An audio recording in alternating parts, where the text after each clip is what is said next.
Here is the voice of the working class, Rick Smith.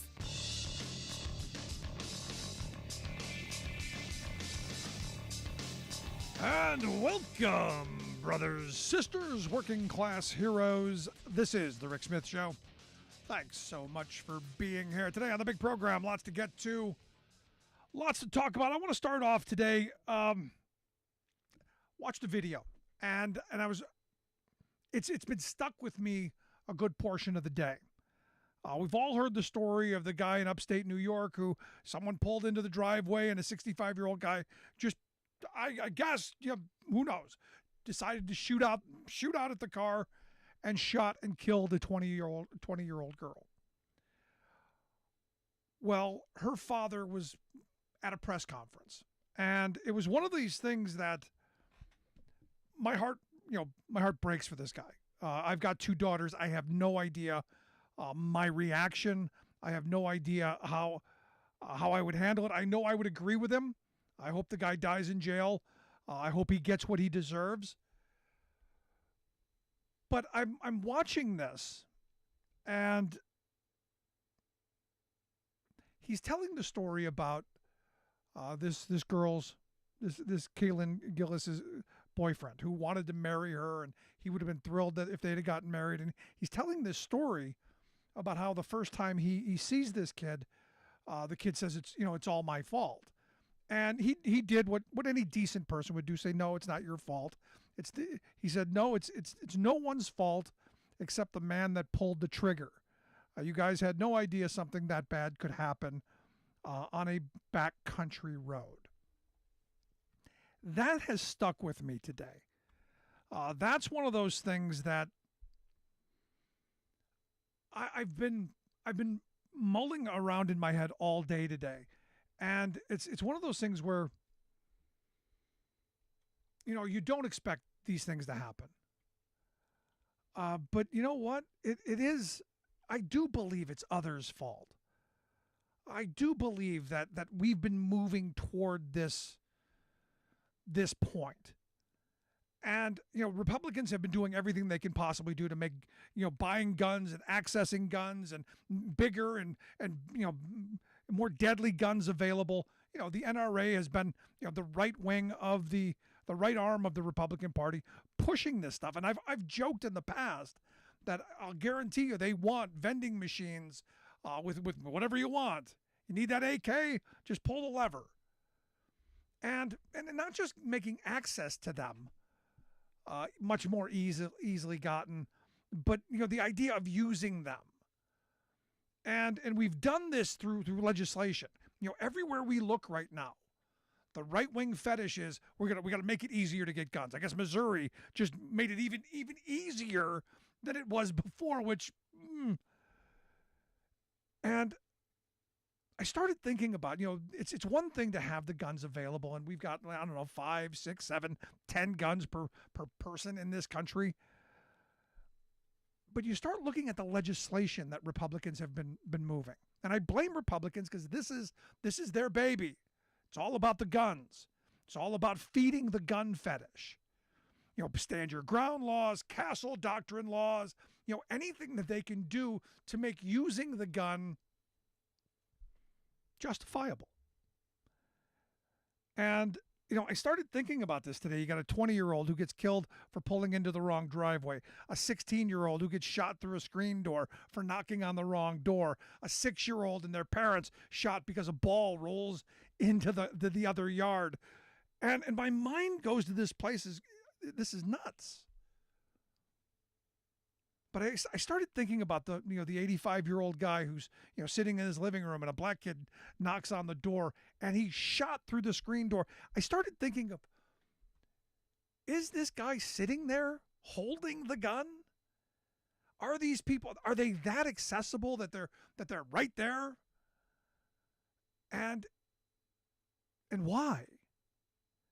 So this image popped into my head of these guys sitting there watching the F channel, having fear jammed down their throat at every moment, being fed the outrage fear candy of the day, feeling secure in that I got my gun and that it's okay to use it. Good guy with a gun. I'm a good guy. And I started thinking about this. I'm going, how is it that we're in this place? And because look, I grew up in the 70s. Crime was much, much higher in the 70s. Violent crime, way higher. In fact, the murder rate in the 70s was right around 9.5 per 100,000. Peaked at 10.2 per 100,000 in 1980. The 70s were deadly. We're half that. We're less than half of that now. But yet, everybody you talk to seems to think that there's violent crime everywhere when the statistics don't bear that out. We are a much safer society than much safer than we were in the 70s. Much safer than we were in the 80s. It was Clinton, and I, as much as I don't like Clinton, you got to give him credit for the bill that put more cops on the road that did bring the crime rate down. And yet here, all we're told is this fear and this anxiety about around every corner, MS-13, around every corner there's a violent criminal. When again, the numbers don't bear it out. And look, I've said before, when I was a kid, I witnessed lots of violence in my neighborhood. I grew up in a housing project on the west side of Cleveland. There was violence in our neighborhood. I witnessed it. I've seen people shot, stabbed, beaten, all of that. You don't see that in the vast majority of neighborhoods. In those poor areas where I grew up, which we could deal with if we had the will, but we don't. But I started thinking about this today. They've scared a generation of people, old white guys, into thinking that there's bad around every corner, and that the only way to stop it is with being a good guy with a gun. So they don't think they did anything wrong because they were told you get to stand your ground. And I've made the comment before that, look, I don't know at what point we have to just shoot each other if someone gives you the side eye. Because I don't know if they're going to shoot me first or I have to shoot them first. This is where we're going.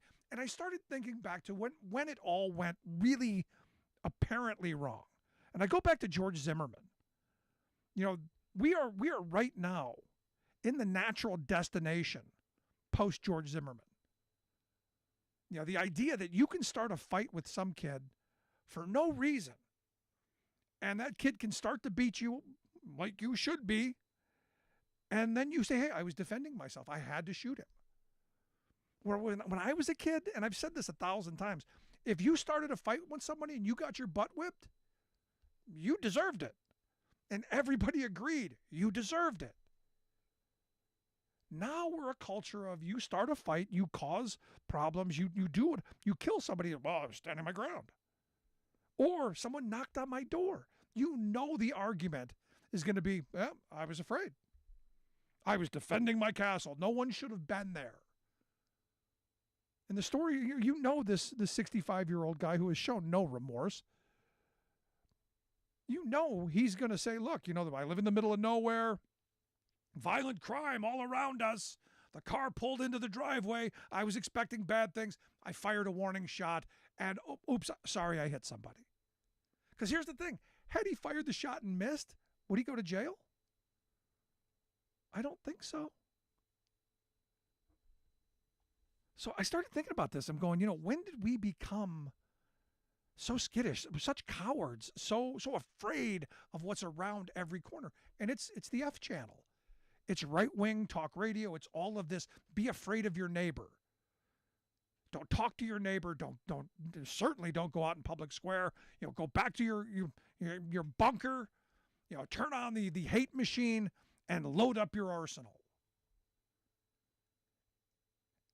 And if something happens, well, standing the ground. Now, look, I'm hoping these people are found guilty. But I'll tell you, I can't guarantee it. Because I was thinking about Joe Horn today. Joe Horn was a guy, and he was famous a couple years ago because he was watching three black men carry things out of a neighbor's house. They were stealing from the neighbor. And he's on the phone with the sheriff going, hey, they're breaking into the house. They're taking stuff. And the policeman is going, hey, we're on the way. Just stay there. Don't go out there. Don't go outside. And the guy's getting more agitated, more agitated, more agitated. I'm going to go out there. And he literally said, I am going to go out there and I am going to kill those guys. And he walked out the door, and in the middle of the street or on the sidewalk or running away, he shot the three of them, and I believe it was in the back. Shot and killed them right on the scene. Now, interestingly enough, he was found not guilty. And you go, at what point do we take responsibility as a society for now what's happening? This shoot first, ask questions later kind of mentality.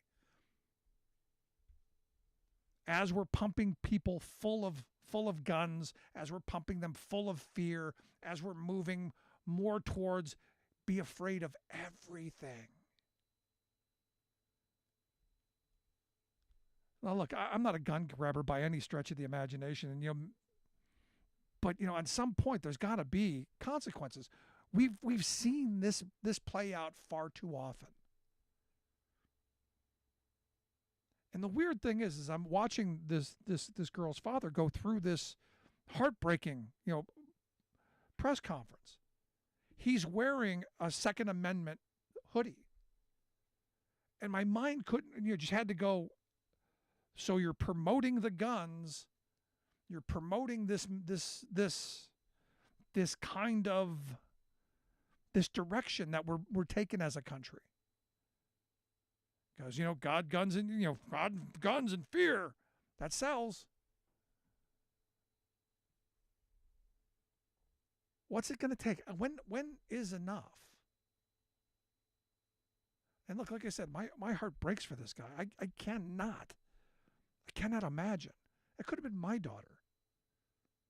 She could have pulled into the wrong driveway. In fact, look, I've pulled into wrong driveways and go, oh, we got to get out of here because we might get shot. Jokingly.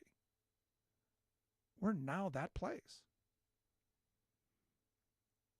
And it doesn't have to be this way. But again, it comes back to the laws that we pass and the availability of all these guns. I've said before, the second we started going, nope, it's your right to not have to leave, to not have to retreat. See, in the old days, to make a justification, you said, hey, look, I had to make all reasonable attempts to get away. It's just property. But now we've seen stories, people bumping each other in a parking lot. When does it end? Want to hear your thoughts. Email me, rick@thericksmithshow.com. Got a lot to get to. Want to hear what's on your mind. Back after this.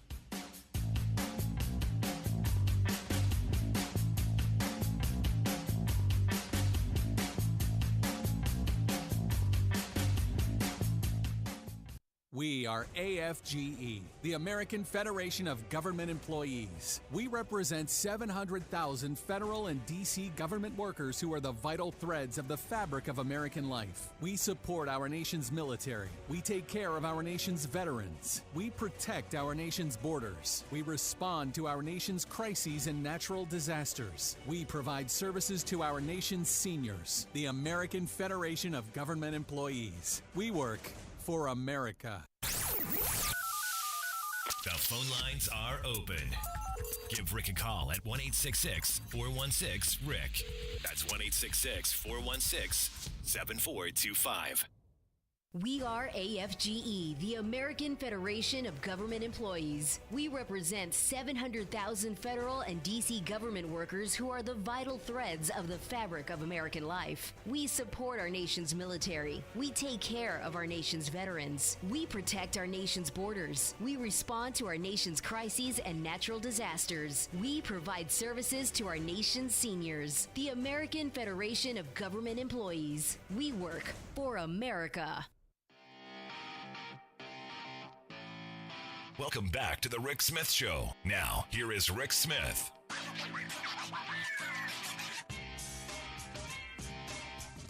Janice sent me an email during the break, listening on WIOO 97.9 here in Harrisburg, Pennsylvania. Said, I have an uncle who sits in the living room with his gun watching the F channel because he's afraid someone is going to break into his house. He spends hours telling us what he would do in the event that happens. Asks the question, would that be premeditated if he's sitting, waiting, hoping? It's a question. I mean, it's an interesting question. Someone knocks on the door. Used to be in the old days, you at least had to drag him in the house. Now we're just shooting through screen doors. Let's go to the phones. Got Alice on line 1. Alice, how you doing? Oh, I'm doing well. So I definitely want to comment on this. So the red states, and West Virginia being one, they're not real bright down there. There used to be a saying about something finding a wise man. So we've changed that to finding a intelligent person in West Virginia is like finding a pearl. No, Richard Ojeda, I don't mean you. But anyways, my husband was in a training hospital, West Virginia University, Ruby Memorial. Now, you don't have to wear a mask to go in there, and you can carry a gun, but you do have to know the passcode, and you have to have your picture taken, and you have to show your driver's license, and you absolutely must put this visitor's pass on with your picture. So my son said to me, he said, well, Mom, he said, it makes it real easy, I guess, when you have someone comes in carrying a gun and the doctor makes a wrong decision. At least they can identify the shooter who shot them. Yeah. Yeah. So I'm just like, none of this stuff makes any sense to me, but the red states have just totally gone insane with this. And these people are just like you said, I really think that they're just sitting around holding their guns, living in fear, and the first thing that pops up that doesn't fit into their normal routine, they take it as a threat. No, I truly believe that. And look, I've known people over the years who their mind is around every corner is danger.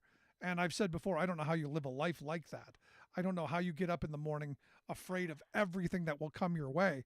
But they then rely on the gun, which, like I said, crime statistically, the chances of things like that happening are minuscule, especially in a lot of these rural areas where this stuff seems to be prevalent.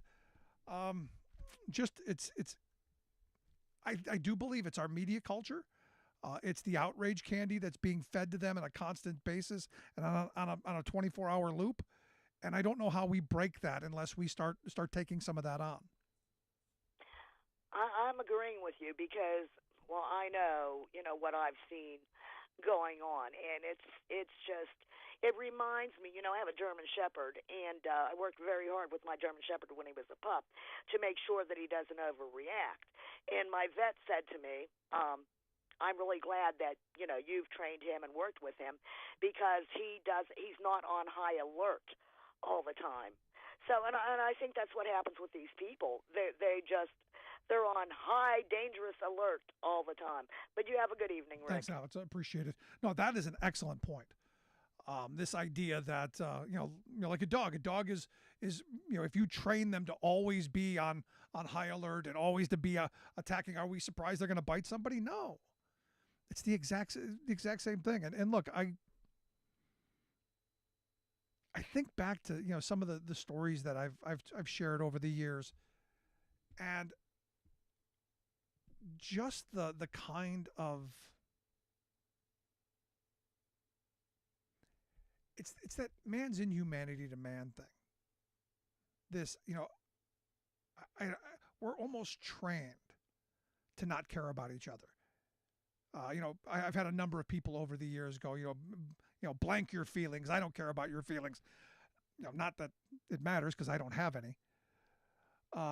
I was raised, to think of others and to be respectful, to be compassionate, to not want to cause harm, even in the environment I grew up in. And when we were kids, it was a different environment even then. You got into a fight, you let somebody up. We're now, being trained as a society to just want to cause maximum damage. To there are no second chances. And, again, you look at the fact that if you're shooting people through a screen door, there's something there. There's some fear stuff there.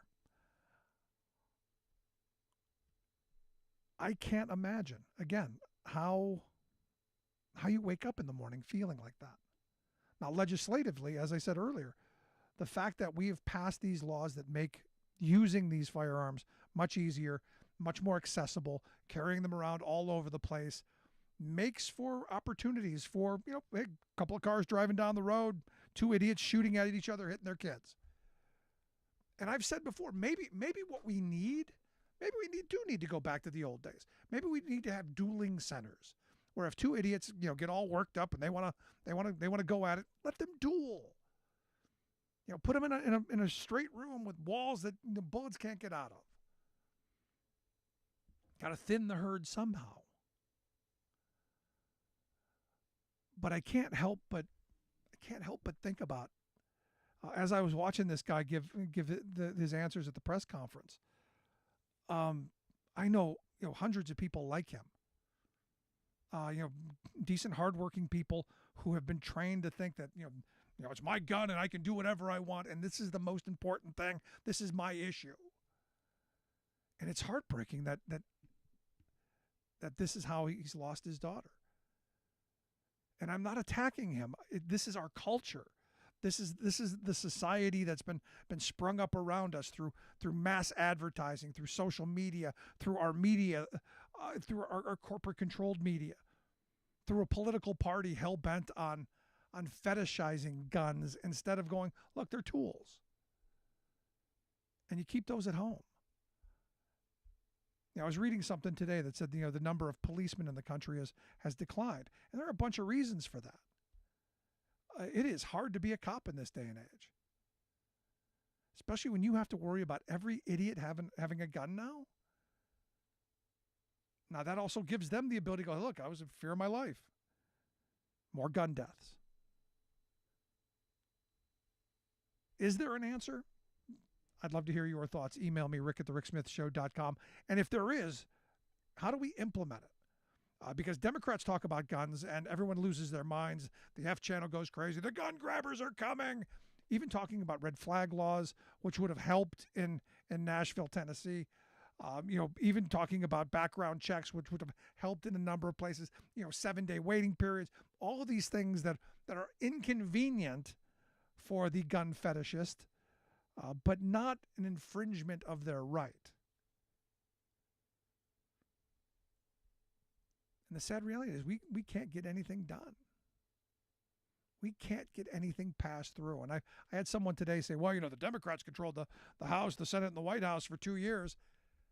Yeah, they did, but not to the extent that they could actually do anything. Yeah, they held the committees, they held all things, but they didn't have the power to push anything through that would help. We live in scary times. I want to hear your thoughts. Email me, rick@thericksmithshow.com. Is there a way forward, or is this, like the guy in Tennessee said, nothing we can do about it. This is just life. Gonna just have to get over it. Gonna have to live with it. It's who we are. It's the culture we've built. rick@thericksmithshow.com.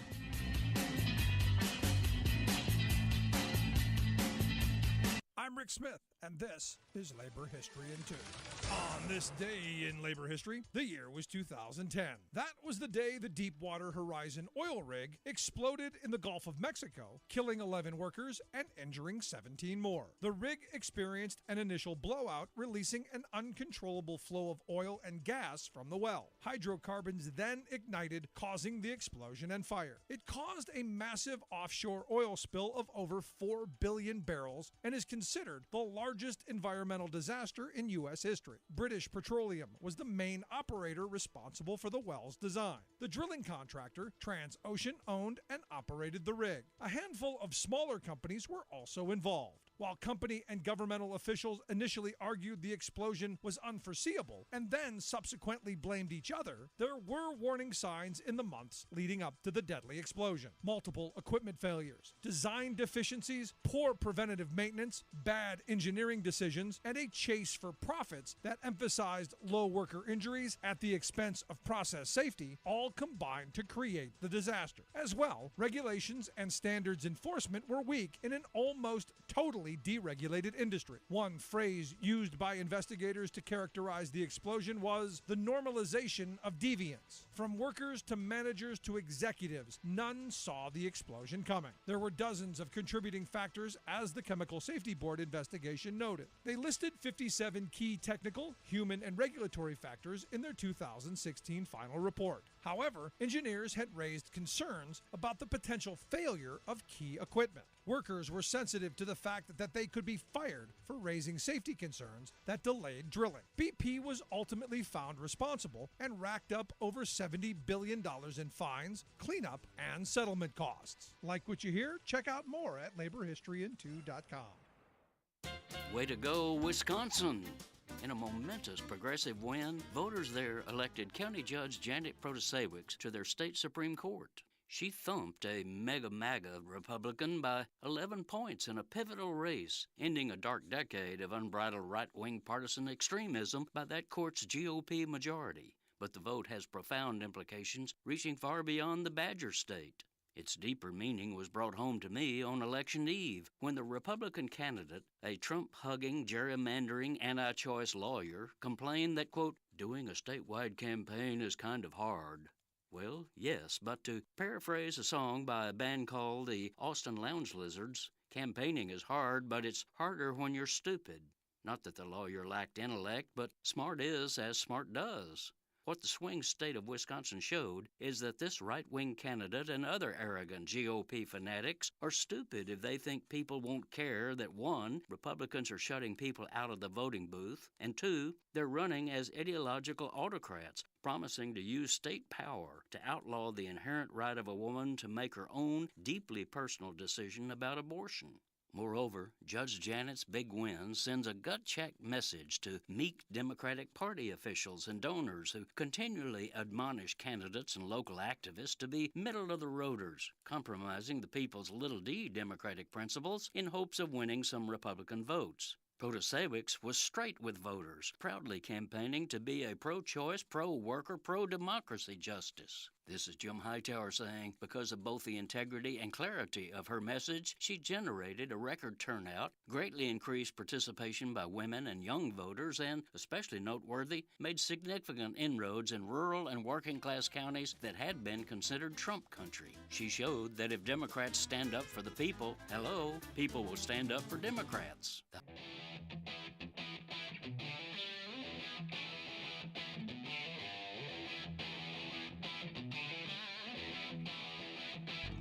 Welcome back to the Rick Smith Show. Now, here is Rick Smith. So, not a good day for Elon Musk. And, you know, I'm trying to think of which is worse. The fact that his rocket blew up or his bird died. I'm not quite sure yet. And the funniest cartoon I saw on Twitter today was, a stick figure of Elon Musk with a stick poking a dead bird going, come on, make money. Because today's the day they did away with all the blue check marks. And I have said, and I've said this for a long time, I'm not paying the $8, never going to give Musk any money, ever, not a dime, not a penny, nothing. And that it is the scarlet letter of this generation. Now it's the new MAGA hat. If you've got a blue check mark, I want nothing to do with you. I've gone and unfollowed everyone who has one. And I will not retweet, like, or do anything with someone who does. That said, I'm going to ask my good friend Sarah Burris to come share some thoughts on the Twitter story because, this is getting fun by the day. She's a reporter over at Raw Story, rawstory.com, the website if you want to check out the work that she does. Sarah, thanks for taking time for us. Hello, happy Thursday. So I see that you lost your blue check mark. I didn't have to unfollow you. Thoughts? Very sad, very sad. I think it's silly to spend $8 for an emoji, but that's just me. I understand that there are other people who, I think there was a basketball player, maybe like an NBA player, who was like, "Yeah, I'm not paying $8," and I think he still has his check mark. So. Yeah, LeBron, King Yeah. James. Was it And here's the LeBron? thing. Here's the thing. Nice. And this is the beautiful part of this. LeBron James, Stephen King, a number of celebrities still have theirs because Elon is paying it for them. Which is hilarious. But whatever. No, but if it were me and you were paying mine, I would say no, thank you. Take the scarlet letter away. Yeah, I'm good. I will not have the Musk mark next to my name. The thing that is, I think, really sad is that there are actually a lot of government agencies, the Veterans Administration, Social Security. There are tons and tons of government organizations, elected officials that have Twitter accounts, and now we really don't know what is real and what isn't. Yep. And that makes things, I feel like, a little bit dangerous. No, a perfect example of this is the city of New York had a Twitter account and tweeted out, this is an authentic Twitter account representing the city of New York City government. This is the only account for New York government run by the New York City government. You can verify our identity by confirming our handle here. And then another one with a different, Twitter handle says, no, you're not. This account is the only authentic Twitter account representing and run by the city government of New York. So you're going to have this kind of chaos, and you've made the check marks worthless. When somebody with 6 followers now is verified, I think it's lost its luster. That's how you know it's crap. And I mean, I think with the governments, what I would do is I would just either pin a tweet to the top or something and just say, this is the legitimate account. We're not going to tweet from this anymore because there's no way to tell, if something is legitimate or not. If you have any questions, here is the email address. Here's the phone number. Contact us through this. Because that's the only thing that we can do anymore. No, it's crazy. And the fact that you've got a number of places buying these gold check marks now. Now right. There are gold check marks, but you can get one of those for $1,000 a month. I'm like, really? If it's me, I'm going, no, I'm good. Thanks. I don't get what that is about. I mean, I would understand it if you were getting some advertising in addition to that. But yeah, no, that's ridiculous. The funny thing, one of the favorite, there were a bunch like where one got taken away and one did not. And so the Pope got his taken away, but Cocaine Bear did not. Stuff like that, where it's just like, wow, they took the Pope's verification away. The Pope has no blue check mark. So. But I think God on Twitter does have his blue check mark still. Oh my God. Not the real God, because I don't think the real God has a Twitter account, but I'm just saying that we know of. I find it hysterical. But this is one of those moments where in my mind, and I was quoted in Bloomberg recently saying, look, this is going to be this is the MAGA hat. This is the new MAGA hat. This is the scarlet. Yeah. We're going to be able to find out, now who a certain identity is. This is, that comedian. Here's your sign. The blue check mark is now your sign, and I'm okay with that. Let them do that. I don't see a value in it anymore. And that is the beauty of all of this, is that he has kind of made it into the monstrous loser sign on the forehead for a huge number of people, and so it kind of motivates people to not participate and not pay the $8, and just because they're going to get ridiculed. And so that just seems like the worst possible financial decision ever. But again, this is somebody who sent a rocket up that exploded. So, no, good it on didn't you. explode. It didn't explode. How did they put it? Unexpectedly dismantled. Yes. Isn't that brilliant? I was like, that's not real. Is that a real Twitter account? And you never know, because nobody's verified anymore. So it unexpectedly dismantled. And then the Air and Space Museum retweeted that and was like needling that, which I think is brilliant. So yeah, and at the same time, like you're looking at Tesla stock is going down, and they're having to drop the price of Tesla more and more. So all these people who last year bought a really expensive Tesla are just SOL. Yeah, but I was right? reading some a story yesterday that was talking about that he does this before the shareholders meeting every year. That there's a drop so that people will go out and buy more, so that he can go into the meeting and say, look, we've had this surge. It's all a game. And there's part of me that goes, is that not kind of something maybe possibly, I don't know, not right? Illegal? That seems like something that the SEC would be interested in. I don't know. I don't know if that's illegal or not, but I know that that's sketchy. And for all of the people that spent a small fortune on their Teslas that are now worth thousands and thousands of dollars less, I feel bad for them. This is why nobody should ever buy a Tesla. You should lease it if you want one. Or I'm really loving my Chevy Bolt. Yeah, Union made. Yeah, no, I'm still waiting. I'm waiting for the technology to work out. I'm waiting for more charging stations to go online because I'm not still 100% sold on the electric vehicles yet. I know down the road possibly, but I'm still a little sketchy. I know it's crazy because so my Bolt came with a home charger, which is amazing.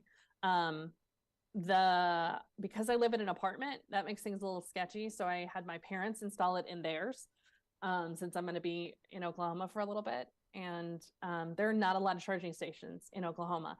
In Washington, there are a ton. You can throw a stone and hit a plug-in every grocery store, and they're all free. Yeah. So there's really an incentive for me to go home and take my car. But the other thing though is I'm plotting out my trip back home, and everything is fine once I get to like Louisville. Once you hit Louisville and you start going into West Virginia, Lower Pennsylvania, Western Maryland, the charging stations get few and far between. And they're not the fast charging stations. Right. Sometimes you can pay extra and it will charge it in like an hour. But, I don't mind sitting at a Harley Davidson bar for 4 hours, but still. You want to go to the gas station, sit there for 4 hours? Not really. Yeah. We'll see. My problem is, putting everything on that it's capable of being controlled through 5G, and Ford going after this software to be able to recall your vehicles, and the constant surveillance of possibility. There's just so many things that I've got questions on, and we're so far behind legislatively on all of this stuff because we're still fighting over what bathrooms people use, which is just mind blowing to me. Right. But here we are in this weird spot where all of this technology stuff is way down the road, and we're so far behind on it. It's crazy. You're listening to the Rick Smith Show here with Sarah Burris. Sarah's a reporter over at Raw Story, rawstory.com, the website, if you want to take a look at the work that she does. You're in Oklahoma. I wanted to get your thoughts on this audio recording. Evidently, absent-minded reporter left his recorder behind, and the fun, the entertainment that came of that. Holy cats. So this is a family-owned newspaper, and it's way down southeast. One of the things that folks are hearing about is that a conversation between the county sheriff and some of the county commissioners, they were talking about the good old days when they could lynch whoever they wanted to. We call that area of Oklahoma Little Dixie for a reason. That's all I'm going to say. If you look at Oklahoma, it's such a weird state in that we kind of fit into a bunch of different brackets. And so if you draw just kind of like cross section in the middle, you've got that upper northeast section is a little bit more like the Midwest. You've got the southern part, which is more like Texas. And then you've got the western part, which is a little bit like New Mexico, Colorado. But down there in that southeast, that is the South. That is every bit the South. And a really good way to understand that area is to look at the 2008 election map and see what kind of votes Barack Obama got there. That's an excellent way of describing what is happening in Southeast.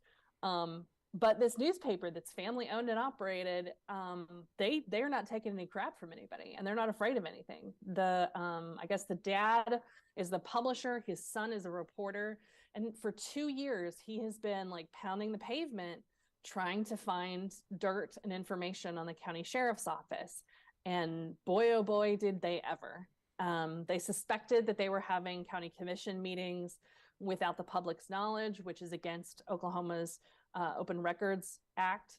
And so, yeah, he left his recorder in the room and recorded them talking about barbecuing bodies, places that they could hide bodies. One of the commissioners talked about a hitman that he knows that he could hire to kill the newspaper people. I mean, it is everything that you would never, ever want anybody to say was said. I mean, it's just, I mean, it kind of feels like a joke. Like the first time I heard it, I was like, you're putting me on. Yeah. Like somebody actually said this. You got to be kidding me. And that's basically what happened. They released all 3 hours of it today because the police department said, you know, these aren't real. These are doctored. And it's like, well, if they're not real, how could they be doctored? So they're real doctored. Yeah. So they went ahead and released all 3 hours of it. And they were like, okay, you say that we edited these, that these are doctored. Here's all of it. And that's when you start hearing about, there was a deputy for the police department that was talking about how she exchanged sexual favors for getting pay raises for everybody in the department, and for getting everything she wants. All she had to do was sleep with the chair of the commission. It's just like, wow, okay.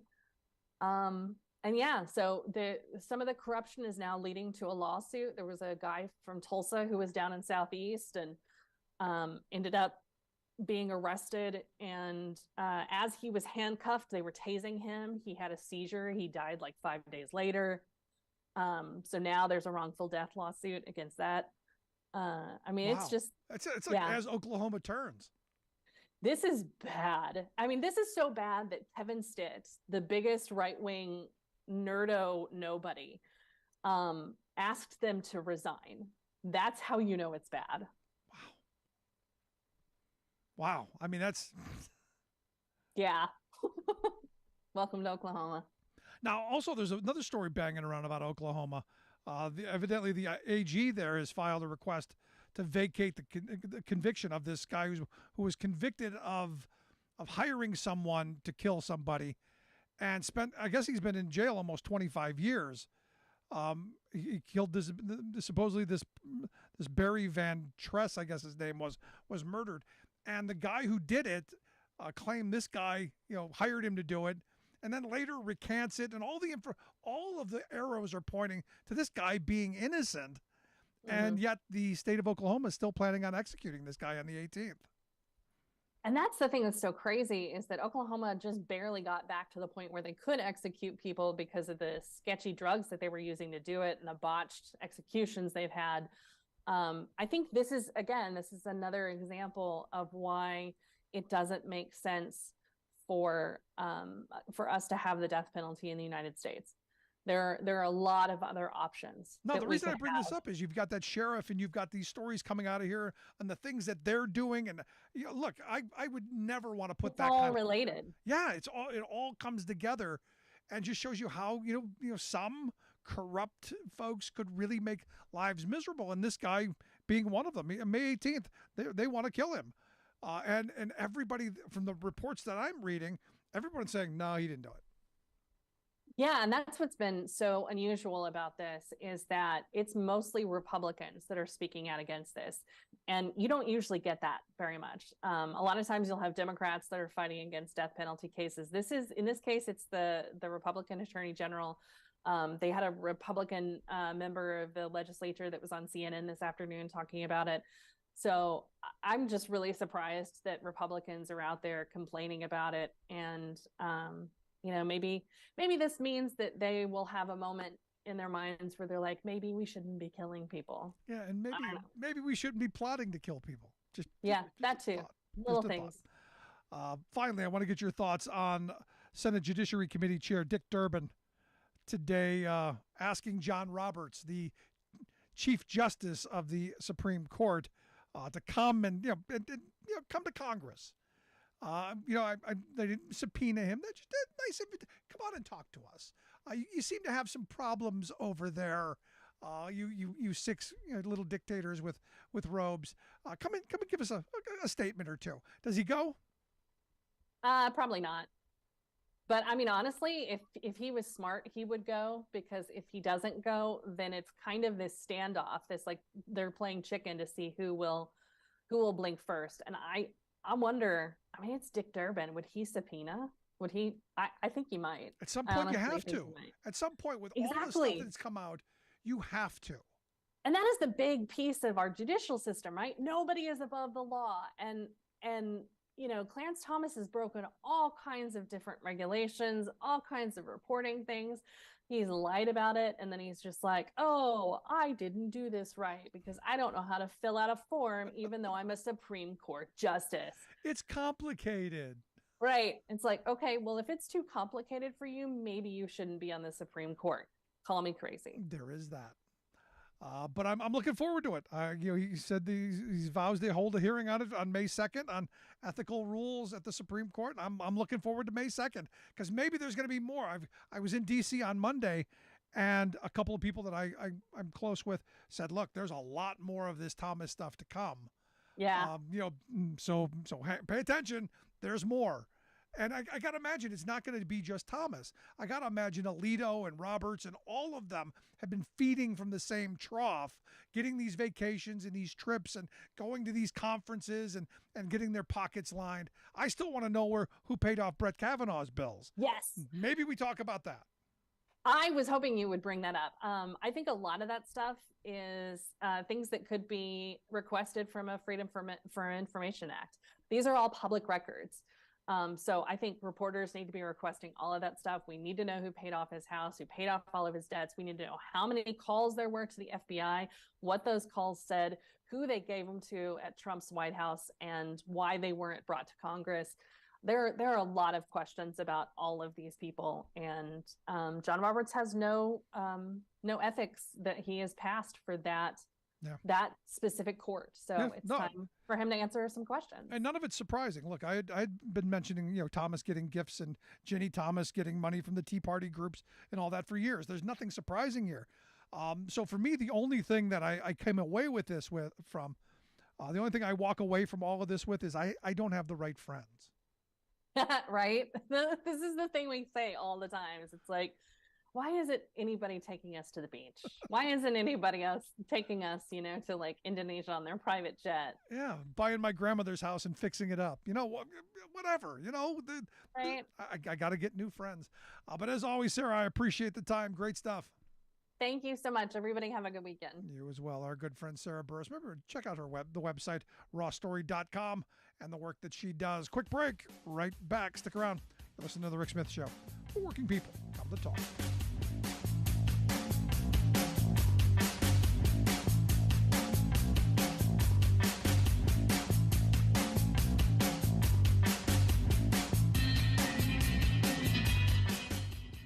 I'm Rick Smith, and this is Labor History in 2.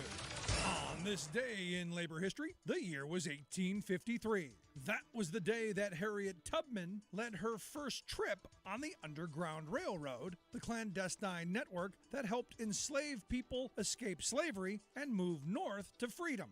One of the most remembered conductors on the railroad, Tubman herself escaped slavery in eastern Maryland. Tubman had been forced to work in the fields, performing back-breaking labor under a brutal overseer. As a girl, Tubman was injured when she was hit in the head by a weight thrown by an overseer. The injury plagued her with headaches and visions that Tubman attributed as signs from God. To escape these harsh conditions, Tubman had to leave her family behind.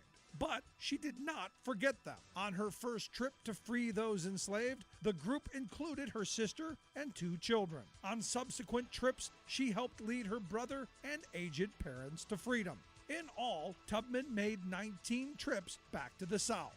She became known as Moses, leading her people out of bondage. These journeys came at a personal risk for Tubman. Enraged Southerners placed a $40,000 bounty on her head. But Tubman was known to say that she never lost a single passenger. The Civil War did not stop Tubman's bravery. She worked as a cook, a nurse, and even a spy for the Union Army. The renowned abolitionist Frederick Douglass wrote a letter for Tubman where he wrote, quote, "The midnight sky and the silent stars have been the witnesses of your devotion to freedom and of your heroism. The horrors of the slave labor system ended in the United States because of the courage of those like Harriet Tubman who risked their lives to stand up against injustice.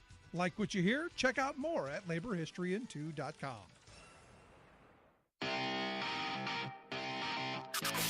You're listening to The Rick Smith Show, where working people come to talk.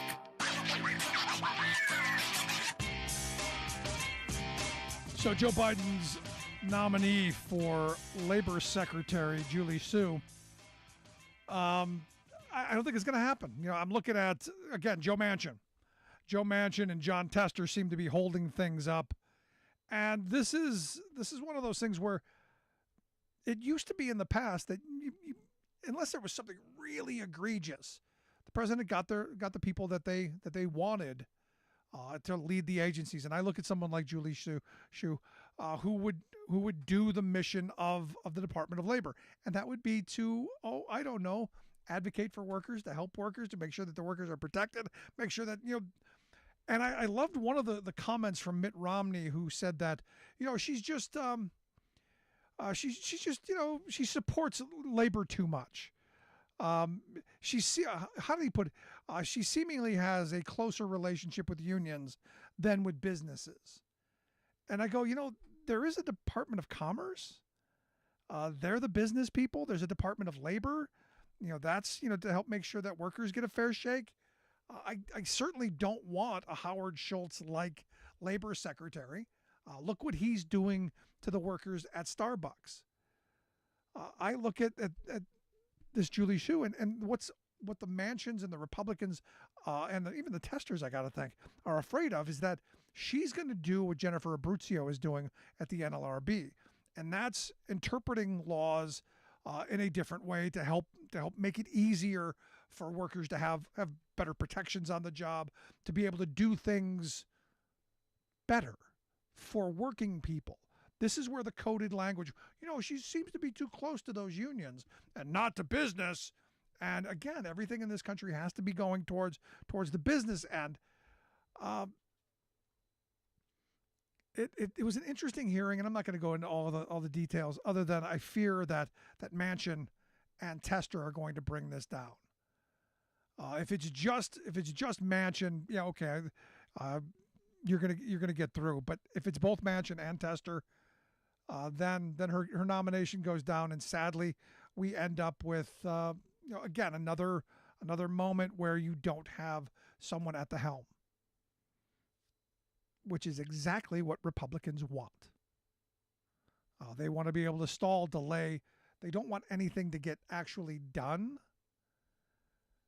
so that come next election time, they can go, look, well, Biden didn't do anything. Yeah, but you stood in the way the entire time. You obstructed the entire time. Are we surprised nothing got done? Nope. But here we are, another one of these moments. And there are a bunch of judiciary candidates that should be getting approved. And we've got Dianne Feinstein who's holding that up. It seems like Democrats haven't figured out how to drive the car, and this is one of those things that drives me nuts. Get on the same page, move, get something done. What Republicans understand, and this is something that I learned years ago. As long as it looks like they're fighting and they're winning and people are going to come along, even if it's the wrong stuff. Even if it's stuff that's going to be destructive and divisive and is going to tear us apart, at least they're fighting, at least they're getting something done, even if it's horrible. Democrats, get something done. I look at Michigan, repealing right to work, putting prevailing wage back, protecting a woman's right to choose. There's a whole bunch of stuff that you got stuff done. You can go back to the voters and go, hey, look what we were able to accomplish. But I guess they don't have a Joe Manchin in Michigan. I want to hear your thoughts. Email me, rick@thericksmithshow.com. While the Sunshine State is still drying out from last week's historic rainfall, it's the gas pumps that are really dry. Fort Lauderdale struggles with ripple effect from extreme weather disaster. Historic record-shattering heat in Asia has turned deadly. Plus, our proposal would restore American energy leadership. House Republicans hold U.S. clean energy sector hostage to raise the nation's debt limit. All of those gangster stories and more straight ahead from BradBlog.com. I'm Brad Friedman. And I'm Desi Doyen. Stand by for 6 minutes of independent green news, politics, analysis, and snarky comment. President Biden has a choice. Come to the table. Or the economy gets it. This is your Green News Report. Okay, Desi Doyen, we're always celebrating Earth Day around here at the Green News Report, but now everyone else gets to do it as well. Yes, once again, a reminder that Saturday, April 22nd is Earth Day, with events in the U.S. and around the world celebrating our fragile little oasis of life in the vast desert of space. Oh, that's nice. In the nation's capital, activists are planning a protest and rally to end the era of fossil fuels, while House Republicans are marking Earth Day with attacks on renewable energy, endangered species protections, and more. Of course they are. House Republicans are floating a demand to repeal the entire Inflation Reduction Act, the Democrats' landmark climate law, in an attempt to extract concessions in exchange for the once routine raising of the nation's debt limit. But doing so will harm their own constituents. A new Financial Times analysis finds that Republican House districts are the biggest beneficiaries of Biden's new industrial policy, seeing the most investment from the Inflation Reduction Act by far, even though all Republicans voted against it. You're sort of assuming that Republicans' constituents are the people who live in their districts as opposed to the fossil fuel companies who put money in their pockets. Excellent point. Thank you. In Asia, an historic, record-shattering April heat wave has turned deadly. Affecting about a third of the world's population, the weeks-long searing heat has killed more than a dozen people in India and toppled April heat records across Southeast Asia and China. Thailand set a new all-time high national temperature record this week, hitting 114 degrees Fahrenheit for the first time in its history. Scientists say man-made climate change is making heat waves more intense, longer, and more frequent. And didn't you also say in our last report that it was 96 in Connecticut this past week? Yes, it was. Oh, well, blue state, who cares? In Florida, Fort Lauderdale is drying out after last week's biblical rains and floods, but it's now facing gas shortages. Another example of how climate extremes create unexpected knock-on effects. The floods temporarily disrupted distribution of gas and diesel fuel to retailers, but according to Gas Buddy CEO Patrick DeHaan in an interview with CBS, long gas lines in South Florida are really more of a people problem than a supply problem. It turned into a panic buying spree, which overwhelmed the system. But I wouldn't say it's a shortage simply because there are millions of gallons of gasoline still waiting to be delivered at Port Everglades. But of course, everyone's panicking. You know, it'll be really nice when we get rid of these gas cars altogether, and then people can panic about, I don't know, what music to play on the radio. In energy news, a federal appeals court panel this week overturned Berkeley, California's first-in-the-nation ban on natural gas hookups in new construction in a lawsuit brought by the California Restaurant Association. And heard by 2 Trump judges and a Reagan judge who used to work for Standard Oil. The court ruled that the Berkeley ban conflicts with federal energy regulations. It could potentially jeopardize scores of similar ordinances around the country focused on phasing out fossil fuel use in new buildings. In the Netherlands on Wednesday, electricity market prices briefly turned negative because wind and solar generated so much clean electricity that they outstripped demand, forcing power producers to pay customers to take up the excess supply. Sounds terrible. Energy experts say such incidents are spurring accelerated investment in utility-scale battery storage in Europe. I bet. Finally, good news for the U.S. electric grid. A flood of new wind and solar power projects around the country, sparked by the Inflation Reduction Act, has increased the backlog for projects awaiting a connection to the electric grid, due in part to the lack of transmission lines. But Bloomberg News reports that suddenly several major transcontinental transmission projects are now moving forward in every region. And the Interior Department this week gave the final go-ahead for the Trans-West Express high-voltage transmission line after 15 years of permitting work. The 730-mile transmission line from the nation's biggest wind farm, now under construction in Wyoming, will bring pollution-free electricity to Nevada and and California. Well, sounds terrible. No wonder Republicans want to bring an end to this nightmare. For much more on all of these stories and the ones we couldn't get to today, check out our website at greennews.bradblog.com. Are you tired of think tank approved corporate news and commentary? Are you tired of CEOs telling you what to think, who to hate, and who to vote for? Well, welcome to the Rick Smith Show. We don't take orders from some boardroom, and we don't do focus groups or talking points. We don't work for them, and we never will. I'm Rick Smith, and I work for you. Join us daily at thericksmithshow.com and download the podcast and never miss a minute.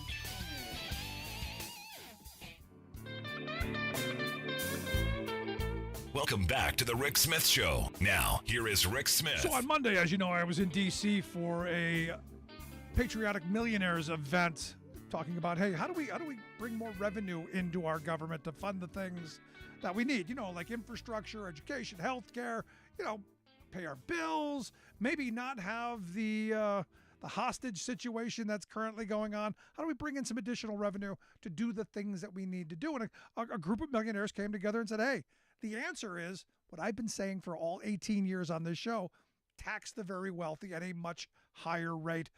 Dig up the remains of the good socialist president, Dwight David Eisenhower, and return to that tax code. I'm here to share some thoughts on Monday's event and also Tuesday's press conference. Obviously, tax day. I've asked Morris Pearl to come talk with us. Morris is the chair of the Patriotic Millionaires, patrioticmillionaires.org, the website. Morris, thanks for taking time for us. Great to be in your show, Rick. Thank you. So appreciate the invitation. Had a great time talking to people about taxes. Not really the sexiest of topics, but when you start getting into the organizing that you guys are doing around, hey, how about we tax the rich? I think it's exciting stuff. Hey, it worked well. We got, we've been doing it for years too, saying tax the rich. That's the title of the book. But we had a conference. We had speaker after speaker explaining how the rich people are just getting away with murder, paying far lower tax rates than people who work for a living like you and your listeners, Rick. And we have to change the rules to charge them more taxes. We had our speakers. We had a cocktail party. We had Congress people lining up and waiting in line to talk to us. And I think that we are moving the window. We really are. And for me, Morris, this shouldn't be a partisan issue. I mean, this is one of those things where you're talking about raising taxes on the people who are in the rarefied air of the top 1%, maybe even the top 1% of 1%. We're not talking about the person pushing the broom in the street or driving a truck or swinging a hammer because they already pay a higher tax rate than most of those folks. We're talking about going back to a time where the bigger your shoulders, the more we expect from you. But it is a partisan issue, and it's just sad. These Republicans come with all kinds of crazy excuses. And I went on Fox News, 2 days ago, because I want to get, more than just your listeners, but their listeners too. Sure. So I go on Fox News, and the guy, Neil Cavuto, he says, but Morris, but we see the government just not getting the job done. We shouldn't send them more money. And I say, look, if you think there's crime in your neighborhood because you don't have the police doing enough, you don't say, I want fewer police. You say, I want more police. We have a lot of problems in this country, including a lot of people who aren't able to get by, who aren't able to feed their kids properly, who don't have daycare for their children so they can go to work. And that doesn't mean you send them less money. That means they need more resources. And we have to have our governments, federal, state, and local, have the resources they need so that our people can afford to meet their basic needs. It's that simple, Rick. Yeah, and this has been going on since since the Reagan era. The sad reality is there's been a massive redistribution of wealth from people who work for a living to people who don't. And then look, the reality is, and you say it all the time, the hardest day's work you do is watching the screen go by. Well, there are people out there who are working their behind off and still falling behind, and there's something wrong with that. We got a chart from the Fed, Rick. They go back to World War II about how much income goes to labor in the total country. And it was 49%, 51%, 51%, 49%, for years and years until the late 70s. Now it's fallen to like 44% for labor. And labor that used to get half the total income of the country now only gets 44% as opposed to 56% for not labor. And it's just, that's a huge difference.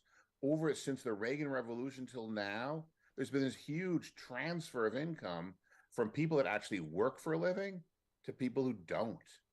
And that's what's caused the problem in our country. That's why the rich are getting richer and richer and richer. And so many people don't have enough money to get by.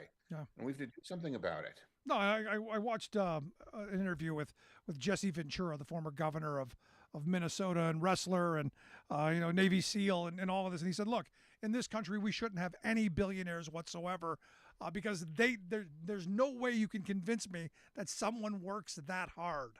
And I don't disagree with that. Well, no one works that hard. No one is a billionaire from working hard, I can assure you. I mean, maybe I'd make an exception for J.K. Rowling, but no one is a billionaire because of hard work. People are billionaires because they own things that are worth billions of dollars.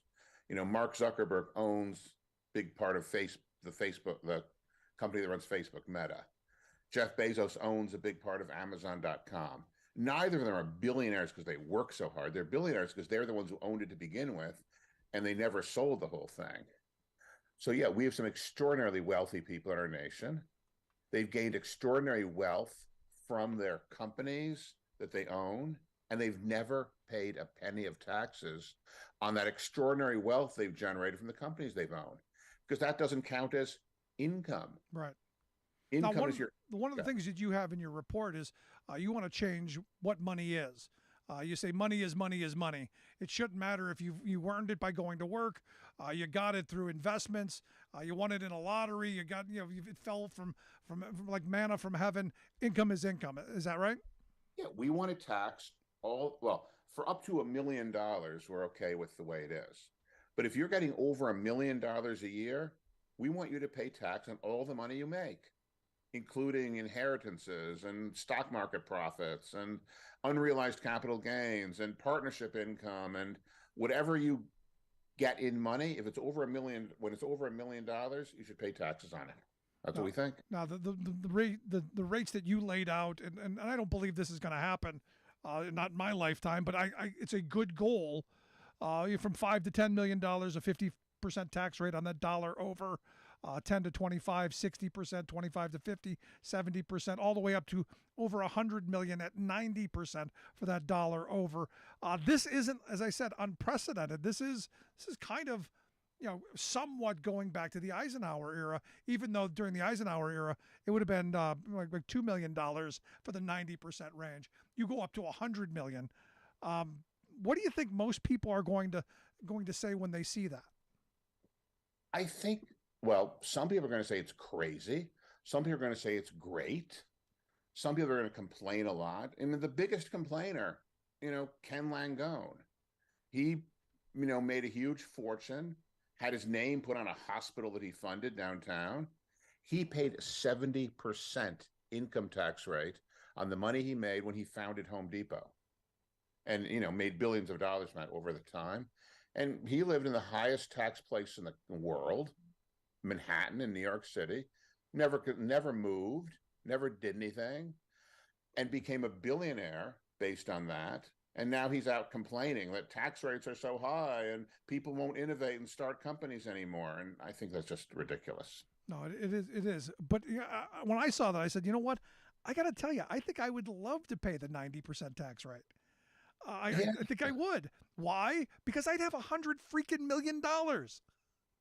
Yeah, and you'd be willing to pay 90% of your 101st million. Exactly. After you made the first 100 million with lower tax rates. Absolutely. And this is where, I go back to Mitt Romney's statement, 47% of people don't pay federal taxes. And my response to that was, there are 47% of the people out there who would love to pay federal taxes because they would make more money. And how come we look at things in the weirdest ways in this country? I guess we've been trained like Pavlovian dogs. Whenever we hear about taxes, we foam. Because I've had those conversations going, well, you're going to tax me at 90%? No, not you. And not anybody, 90% of their income, 90% of their 101st million. Yeah, that's fine. Because not too many people make 101st million at all. And if they do, they've paid far lower rates in the first 100 millions. It's just, well, yeah, not everyone understands about marginal rates and average rates, but it's just ridiculous. I mean, we had a guy, some crazy heckler come up to us when he was giving a speech in the East Lawn of the Capitol Tuesday, complain, oh, will you sign this pledge of 90% of your money to the government? And I mean, I'll tell you, Rick, I don't particularly like paying taxes. No one does. I don't particularly like paying for my apartment either.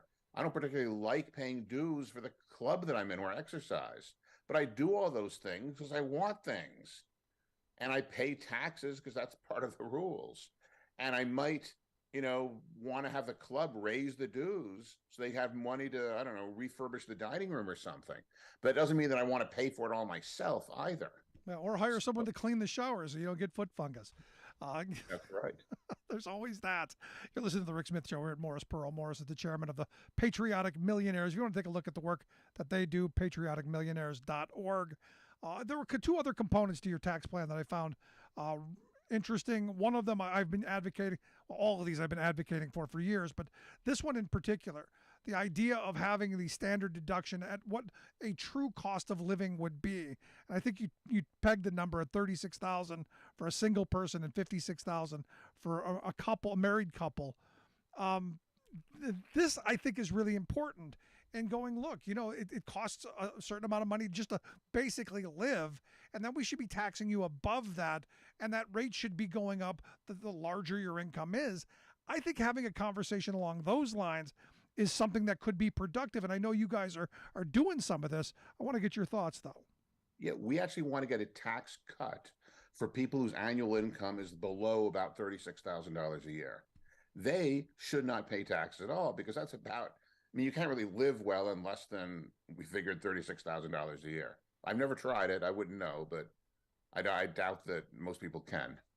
So we think there should be a zero. Just like if you get all of your income from long-term capital gains, you have a zero bracket that goes to almost $100,000 right now.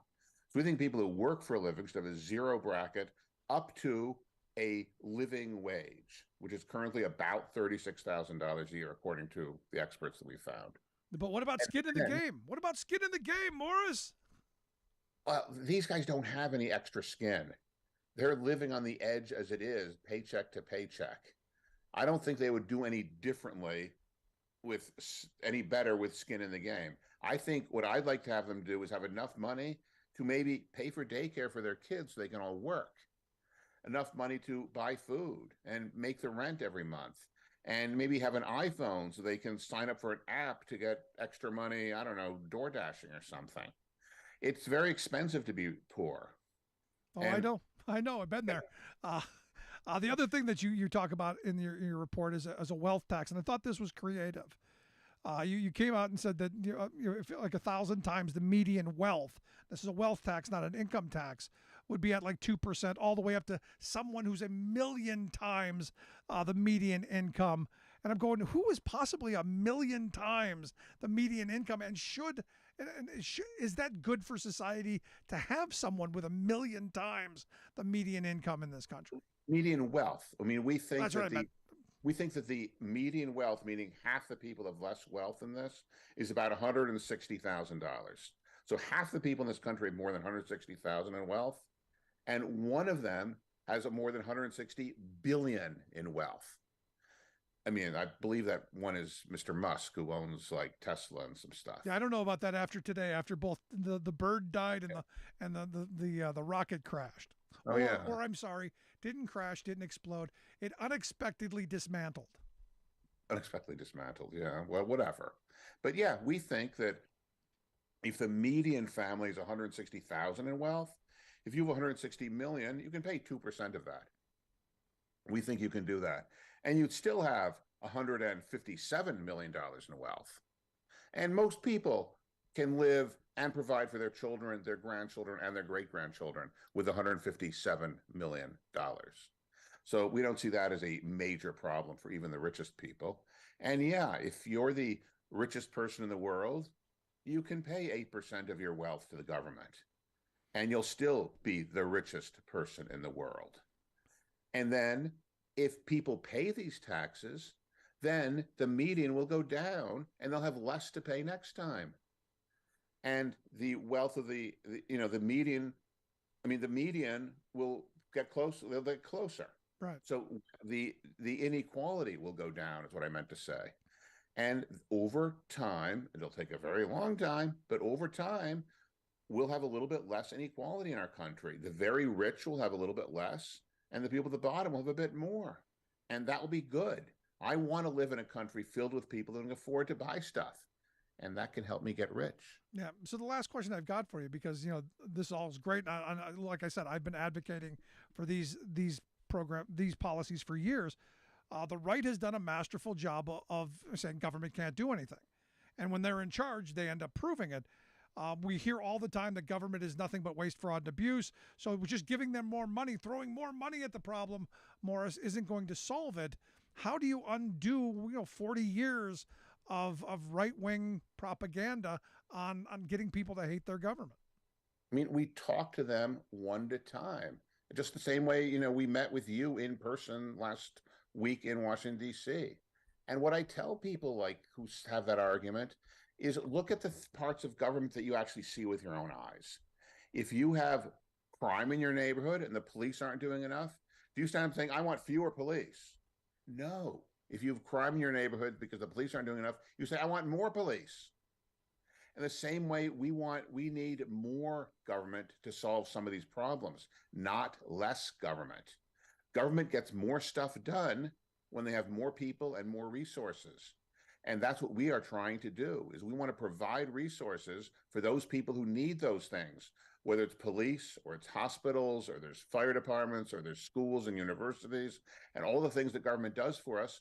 We think we need a little bit more of those things, not less of those things. Well, we got a lot of work to do, and I hope folks will go to patrioticmillionaires.org, check out the website there, maybe get involved, because I know you guys are going to be doing a bunch of organizing here in the coming weeks and months, and I look forward to hearing all about it. Yeah, thank you, Rick. Great to be in your show. See you again soon. Good stuff. Morris Pearl, chairman of the Patriotic Millionaires. You got thoughts, questions, comments? I want to hear it. Email me, rick@thericksmithshow.com. Going to take a quick break. Right back. Stick around.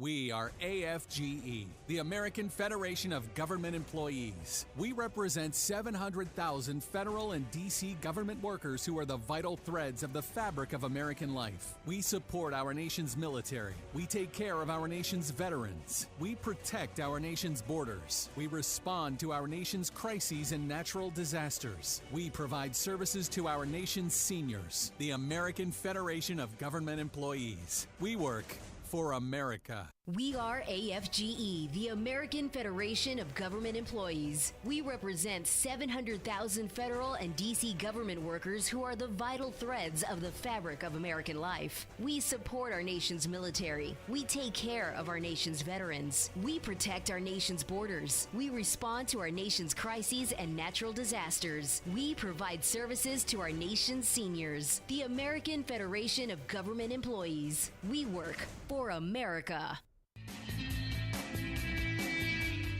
Welcome back to the Rick Smith Show. Now, here is Rick Smith.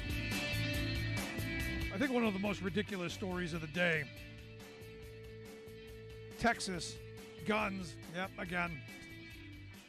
Now, you had a guy who was at the Capitol riot, at the insurrection. He was initially charged with 4 misdemeanors tied to the insurrection. Things like trespassing, things like, simple misdemeanor stuff that other people have gotten, and slap on the wrist, a little, hey, don't do it again kind of thing. Turns out that this guy's father said, hey, maybe you might want to go check on him. Kind of wondering, what's going on. Well, evidently, he decided to. This is just one of those things. as the deputies were coming to check on him, now to make sure that he's okay, that he's going to show up to his court date, which is coming up, he decided to shoot at the deputies. So now, not only is he facing the 4 misdemeanor charges for his part in the insurrection, evidently he fired at the law enforcement officers, which means that he's now being charged with a felony possession of a firearm, and now he's probably going to get jail time. And you just go, what are people thinking? I know. Guns don't shoot people. Yeah, I get it. Also, Marco Rubio had a video today that caught my attention, complaining about there being no gas in South Florida. He said 4 days, and they still can't figure out how to get enough gas to South Florida. Hashtag gas shortage. And he threw up they. I don't know who they is. He's the government. He's a U.S. senator. He could do something, but he chooses to go they. They. I'm still wondering who they are. Is it Biden? Which I guess you're supposed to believe that it's Biden and it's them, or is it the they ExxonMobil? Shell, BP, the oil. Is it them? Now understand they had a little flood, because you didn't hear anything about this. Not much. Had a little flood. Hard to get around. Airport was shut down for a while. You also have people who are freaking out, so you've got to run on the gas that's there. So when people panic, shortages happen. And when your roads are underwater, hard for trucks to get through them, unless you're going to start sending in barges and boats. I guess, and there's part of me that goes, maybe that's the future here. Maybe the future is, gas delivery boats. But then hold on, wait a second. If you had a gas delivery boat, delivered gas to the gas station in the boat, how would the cars get there? Never mind. That was a bad idea. But see, this is what I'm talking about. I need to know who they are so they can tell me just what's going on. I mean, really just thanks, Marco.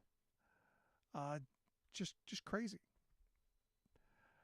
Also, I got to get the Joe Manchin story in. Again, another Joe Manchin story. And look, here's the thing. I've met Joe Manchin. I like him. He seems like a decent guy to talk to. A terrible legislator, but probably the best a Democrat is ever going to get out of West Virginia. He's now going after Biden over the debt ceiling stuff. And I'm going, at some point, don't we just stop? I talked to people on the street, and I had a couple of these conversations today about, what would you do? If you were in charge, what would you do? And of the 3 conversations I had, 2 don't even know why we have a debt ceiling. It doesn't mean anything. It's meaningless other than in these moments to hold us hostage. The other person was like, well, this is an opportunity for Republicans to strong arm the Democrats. And he's right. That's what they use it for. So I'm looking at this and I'm going, you've got Manchin who's look, if you're against it, then shut up. And that's where my mind goes. Stop already. Stop being the fly in every bit of ointment. And I think there's a part of me that goes, I think he just has an attention problem. He wants attention. Maybe he wasn't loved as a child. I don't know. But this is crazy. I'll let the administration move on how they're going to move. And I like what Biden's been doing so far. Treat them as the kooks that they are and say, look, you can't hold us hostage in this moment. I'm not going to let you.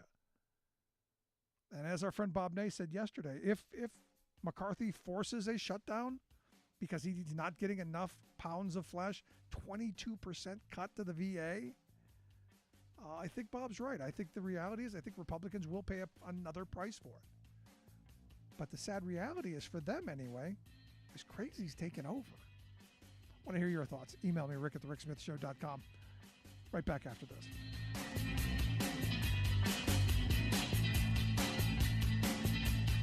I'm Rick Smith, and this is Labor History in 2. On this day in labor history, the year was 1853.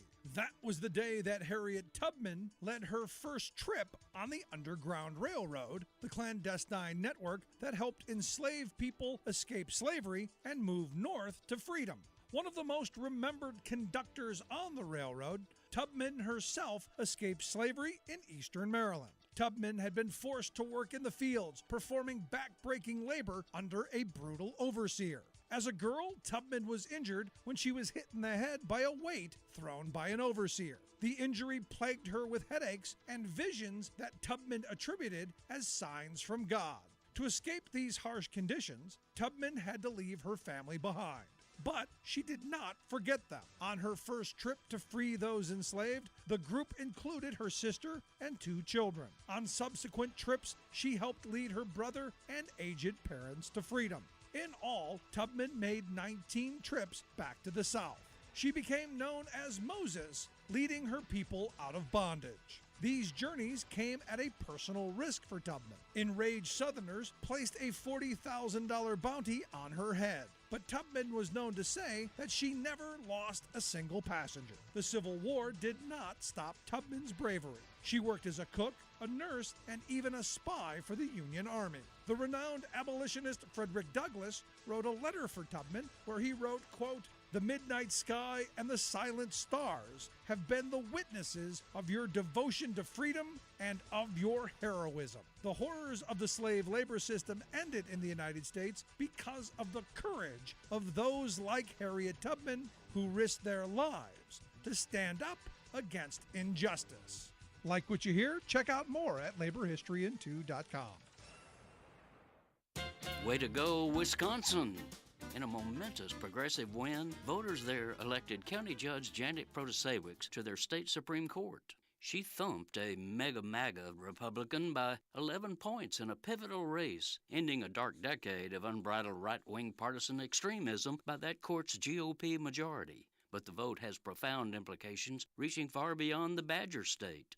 Its deeper meaning was brought home to me on election eve when the Republican candidate, a Trump-hugging, gerrymandering, anti-choice lawyer, complained that, quote, "doing a statewide campaign is kind of hard." Well, yes, but to paraphrase a song by a band called the Austin Lounge Lizards, campaigning is hard, but it's harder when you're stupid. Not that the lawyer lacked intellect, but smart is as smart does. What the swing state of Wisconsin showed is that this right-wing candidate and other arrogant GOP fanatics are stupid if they think people won't care that 1, Republicans are shutting people out of the voting booth, and 2, they're running as ideological autocrats, promising to use state power to outlaw the inherent right of a woman to make her own deeply personal decision about abortion.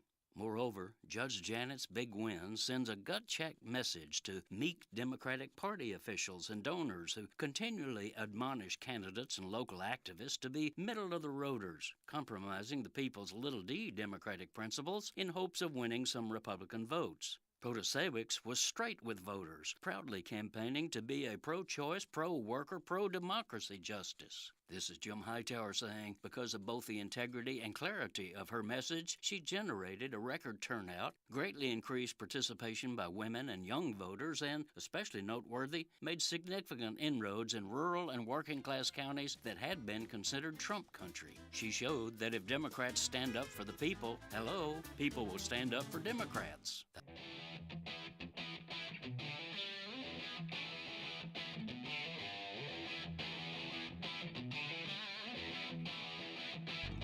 Welcome back to the Rick Smith Show. Now, here is Rick Smith. So I guess $787 million settlement made Fox News, I don't know, look inward a little bit. Now, I understand they're still facing another really big lawsuit from Smartmatic and also some shareholders. Yeah, there's going to be a bunch of that. But today I had a little rearranging, if you will. A couple of their hosts were shown the door.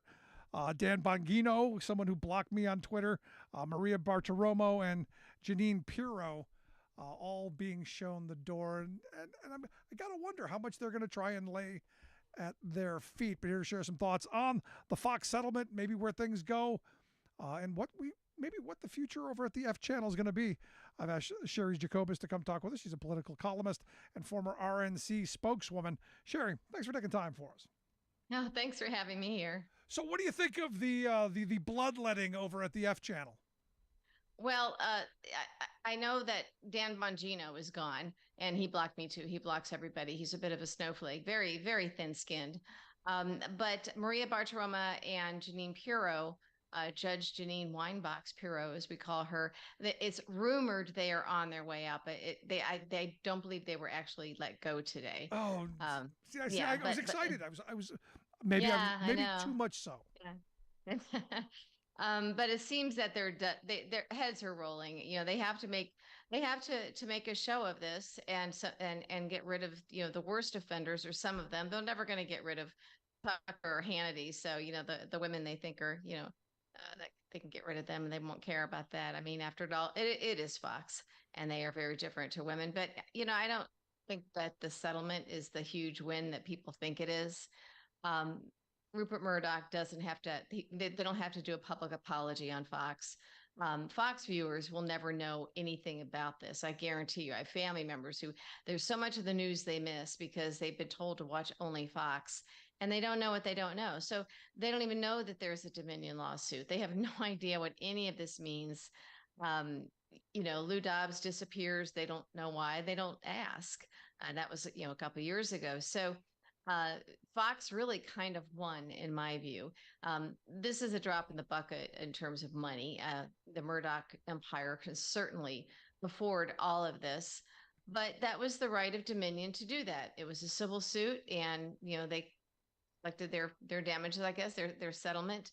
But America has been hurt so drastically by this, and we have not been made whole.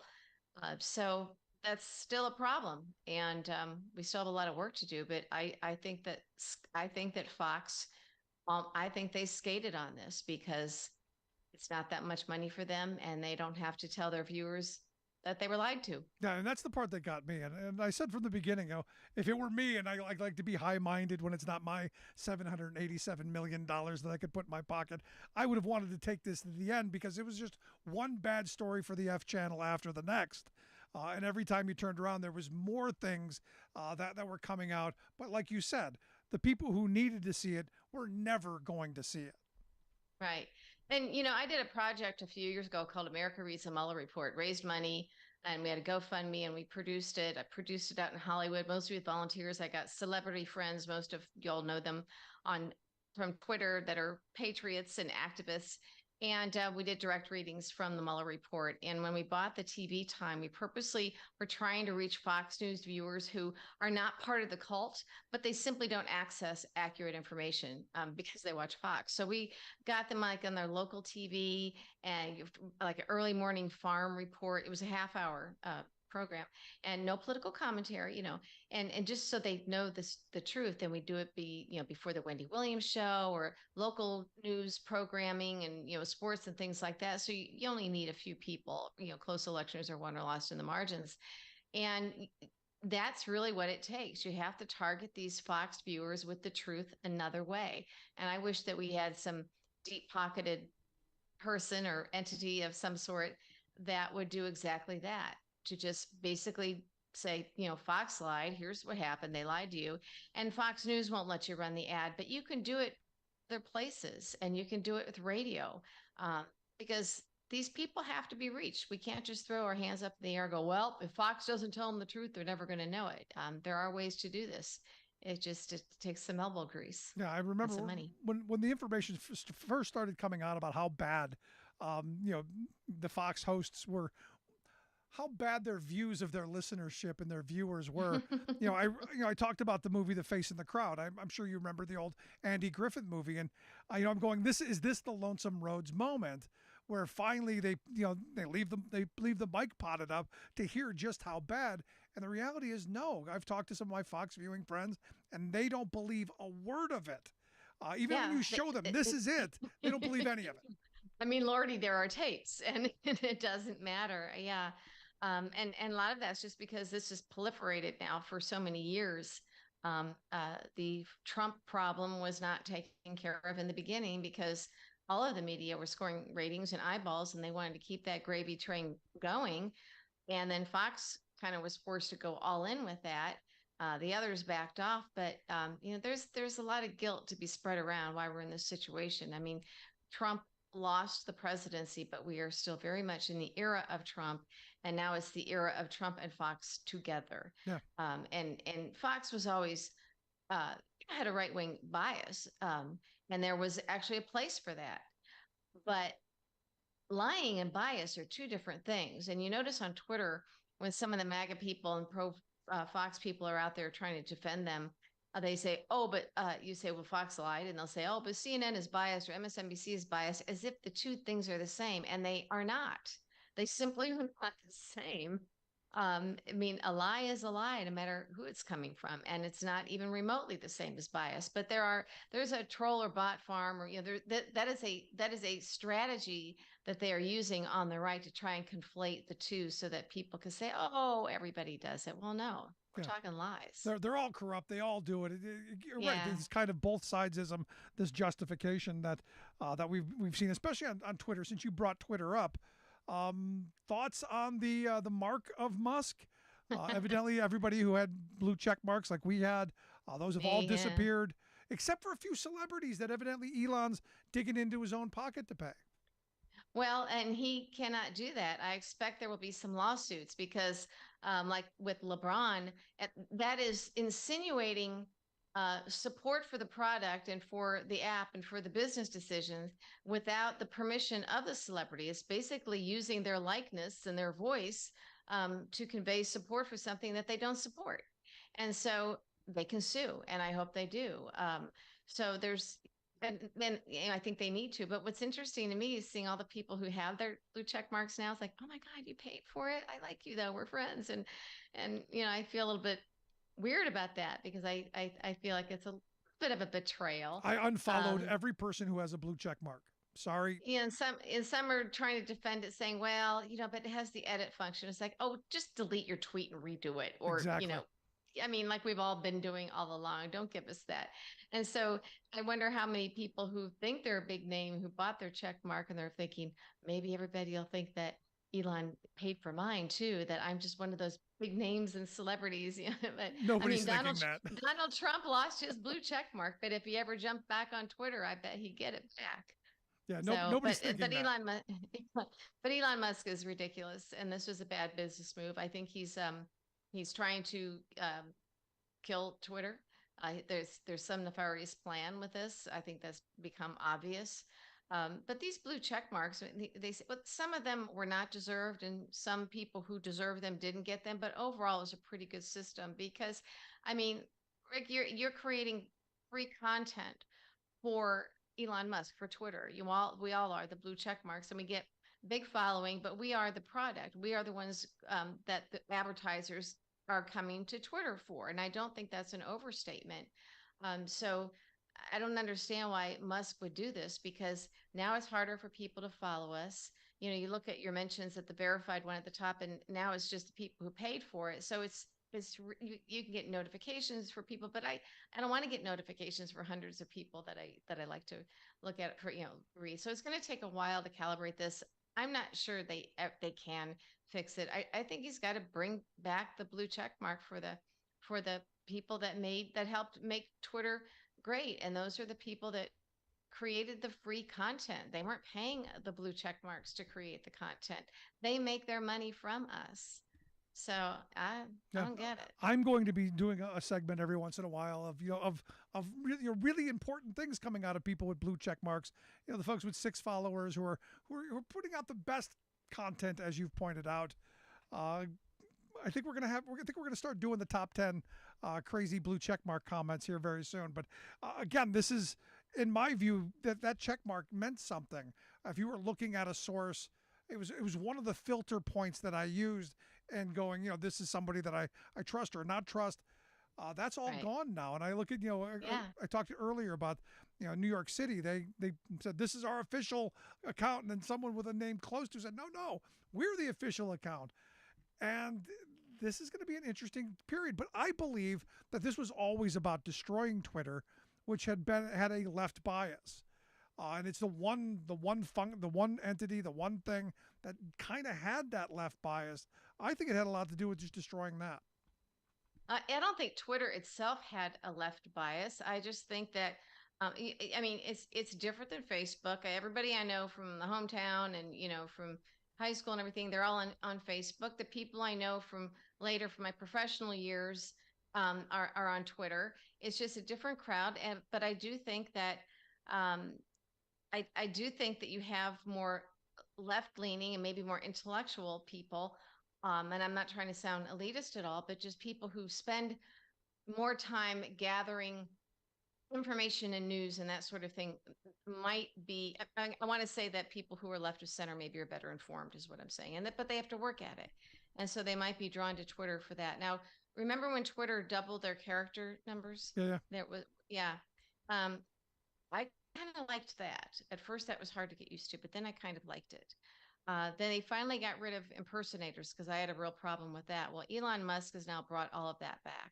There's nothing to stop impersonators from buying. Well, I don't know if they can buy you. You have to get their phone number or whatever, but they can impersonate it. Now, on my Twitter account, before all of this, I literally took a picture of my blue check mark with the drop down that says this was a verified Twitter. This was a what were they calling us? A legacy. So you can So so you see on my banner is a picture of that says I'm legacy. So even though I no longer have a blue check mark, the one that I had was not purchased. Yeah, we've got one as well, and I will never purchase one. So that's simple. You listen to the Rick Smith Show with Sherry Jacobus, political columnist, former RNC spokeswoman. I want to get your thoughts on this because as we are siloing off, and I see Twitter. What Musk is doing is trying to create more division, even more so with this. I've been watching a lot of these shootings that have been going on lately, and one of the things that keeps coming back to my head is that we're creating this environment of fear. I look at the F channel, I look at right-wing talk radio, and it's all about, our cities are burning, there are MS-13s around every corner, there are criminals everywhere. And I look at, someone getting shot for pulling in the wrong driveway, a kid knocking on a door, a kid rolling a basketball or a soccer ball in another yard. It's gotten us to the point to where, we've made it easier for people to get guns. We've passed laws that make it easier for them to use. And we've scared the hell out of people by getting them to think that, there's crime everywhere when the reality is we're half the crime rate we were in the 70s. Do you have any hope for the future in the world that we're in? Because all I'm seeing is chaos and anger and fear being spewed, and nobody allowed to talk to each other anymore. Well, and the NRA at the conventions and everything, they're getting even bolder with the propaganda. You have to destroy the NRA. You have to beat them. You have to basically have a very focused campaign. Much like we've done in the past, but just more of it and better to really demonize those people who are a little bit too pro-gun in Congress. It's not cute. It's not funny.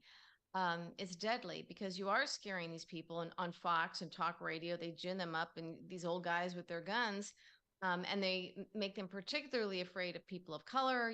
Those are the ones that they're going to shoot. And then you've got you've got these sort of gamer types, incel, white supremacist MAGA types, who are openly talking about this sort of thing. And they, the leaker, what's his name? The 21-year-old who leaked who had our nation's secrets and stole the documents. He's with the group where they openly advocate this stuff. They're anti-black. They love their guns, God, and these white supremacists. And it's not this fringe stuff that it was just a few short years ago. This is becoming more and more mainstream, and it's growing. And it's not just these little isolated incidents anymore. You hear this type of language with people. I mean, I'm a former Republican, but I was never that kind of Republican. I left the party the day after they nominated Trump. And I've paid a huge price for that, for fighting Trump. But I was an RNC spokesperson. I worked on Capitol Hill for Republicans, moderate ones. And I was on TV a few thousand times, and I spent a lot of time at Fox. But I've never seen anything like this. So people to say, oh, well, maybe the seeds were planted in right-wing radio. I think that is where it started. But even Ronald Reagan wasn't this, and I know Democrats like to slam him and say the party's always been this. But I think it's really important, particularly if Democrats want to co-op former Republicans, independents, people who are simply not MAGA, and you make them, Biden Republicans or whatever. Reagan did this. He co-opted so-called Reagan Democrats and kept them for the party for a generation. And I think there's a real opportunity for Democrats to do that now in this era of Trump. But not if you're going to constantly slam people who used to be Republicans and say, but the party has always been that way, or Fox has always been that way. It wasn't. No, You there's might have always been a disagreed wing. with a lot of things. Right. There's always been that wing, that wink and nod to that part of the party. They've always had a little bit of that. I've never said it's been the whole party, but now that little bit has really taken over. Yeah. It's a cancer. It's completely taken over. And I remember, I worked in leadership, and I worked on one of the committees after the Republicans took over in the mid 90s. So I was in Newt's office, for meetings several times a week. And I'd be in meetings with Ginny Thomas because she was working for Dick Armey and he was the Republican leader. And we became friendly a little bit, but she was so beleaguered and, the press, they're always after me, and kind of felt bad for her and everything. But I didn't understand two things. I didn't understand why we now needed a representative of these outside right-wing groups at the table at our senior leadership meetings, staff meetings.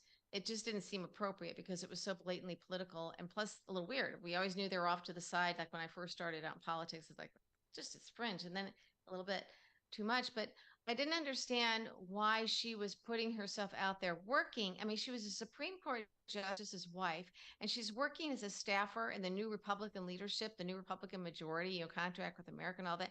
I mean, I felt like she was rubbing their noses in it and then kind of complaining, oh, woe is me. They're always after me. But I just thought, why are you doing this? So, the whole thing, it just was a little crazy. But man, I used to work for Bob Michael. You know that name, right? Yeah, wow. He's oh my God, he'd be a left-wing Democrat right now for what that's how far the goalposts have gone. Yeah, my father always said we're Bob Michael, Howard Baker Republicans, and that would be very, very rhino, but it was sensible, so it was natural for me to gravitate towards John McCain when he ran for president. I mean, in 1999, I was pulled into the late night burgers and beer meetings, in that crappy little headquarters they had in Old Town Alexandria. That building's torn down now, but that was such a great scrappy campaign. You're not going to see that with this party. And here's another thing. It started out, it was Trump, because the establishment Republican Party was not with Trump. Once he got the nomination, because media basically gave it to him and Putin, they all jumped on board. But the establishment party in DC was not with him. He was forced on them in a way. But so much time has gone by because Merrick Garland dragged his feet and Mueller didn't do his job, and Democrats decided not to impeach Trump that very first time over the Mueller report, and they should have. And I think he was emboldened after that. He knew where the line was drawn because they did it so they caved so early. So over the course of a couple of election cycles, we now have a lot of true nutsoid MAGA Trump Republicans in elected positions that weren't there before. Before they all had to kind of hold their nose and follow Trump. It's like now these people are in office. And now they're worse. And it's filtering down. The problem is it's not just the handful, the Kook caucus or the Q caucus. It's now filtering down to local school boards, and it's getting worse. And the concern is that the Republican Party is never what it was and can never be salvaged. So I guess I know I said last question, but this now comes up. Is there any hope for the party? Yeah, is there any hope for the Republican Party? God, Is there no? I wrote a few things about this, or someone did a feature interview with me, and I said no, the party is dead, and people hanging on to it. I don't know why. I mean, my old friend Larry Hogan. It seemed like he had one foot out the door, but he's still a Republican. Michael Steele is still a Republican. He told me just the other day, we were emailing He says, I refuse. He goes, I paid my dues. He goes, I'm not going to leave because, he was the party leader. He doesn't want to give them the satisfaction. But at some point, he's obviously really not a Republican anymore, but he hasn't officially left the party. But I don't see why some people are still hanging in there. Yeah, because I don't know what a Republican is anymore. I don't know. I used to know. If they're going to, if they could be some kind of a spoiler in a primary, I was hoping that Liz Cheney would run. I didn't want her elected, but I wanted her to run as a Republican and have Larry Hogan as a running mate, announce her running mate real early and run just so they can maybe get on a debate stage and just make sure that was a way to reach Republican voters, to tell them about the Trump crimes and serve as some kind of a spoiler just to get the information out there. Not run as an independent, but actually in the Republican primary for the sole purpose of making sure that that Trump didn't get a free ride. And I think DeSantis is afraid to lay a filled glove on him. Yeah, no, but my mind is going. The only hope we have as a country is a Cheney. Oh, how things have changed. If that's what it takes to get Republican voters to know the truth about Trump, but I think if the Republicans don't want to save their party, if they still want to stay in there. Look, I left and I didn't think Trump was going to win. This was after the nomination and I thought he was going to lose. We all did. All I knew is the fact that these people are able to go along with this. I never want to sit at a table with them in meetings and projects, and I can't work with them again because this was just so not okay. And I was suing him for defamation at the time, and I had been hacked and the whole 9 yards because I spoke truth to power and told the truth about that super PAC he had that he lied about. And I wasn't the source with the story, but I confirmed it after the fact. So I knew, what he was, and the party was, in my mind, dead at that time. But the few that are left, what they should do is, if they really want to save the party, write off 2024 completely. Make sure Biden or Trump, no Republican, no DeSantis, no Trump wins, except the fact that it's going to be a President Biden, and get rid of these nuts. Try and pull them out by the roots. But that does mean kind of almost forfeiting the next cycle or two. No, it's going to be interesting to see how this plays out because I don't see that playing out. But no.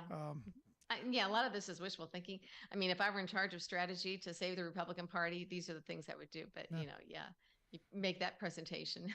Yeah, it could be. There could be big donors. There could be some big donors that are just going to say, enough. Yeah, we're going to sit this one out.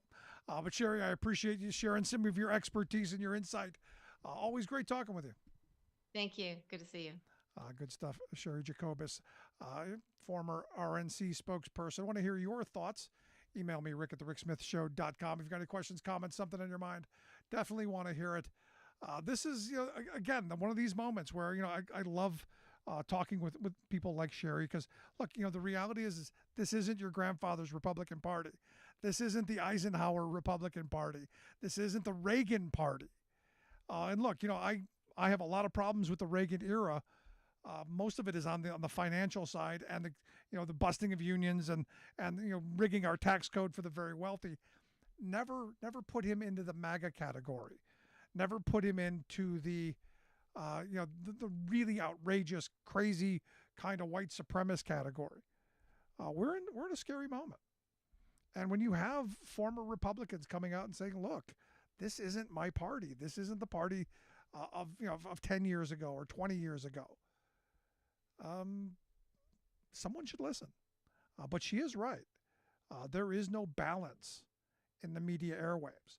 I know the right loves to cry and complain about some liberal media that's out there, when the reality is right-wing talk radio dominates. The F channel dominates cable news, and there really isn't. There isn't a left in media. Sorry, not happening. I want to hear your thoughts, though. Email me, rick@thericksmithshow.com. If you miss any portion of the program, make sure you download the podcast. Wherever you find your favorite podcasts, you will find ours. Thanks so much for tuning in. We'll see you back here next time.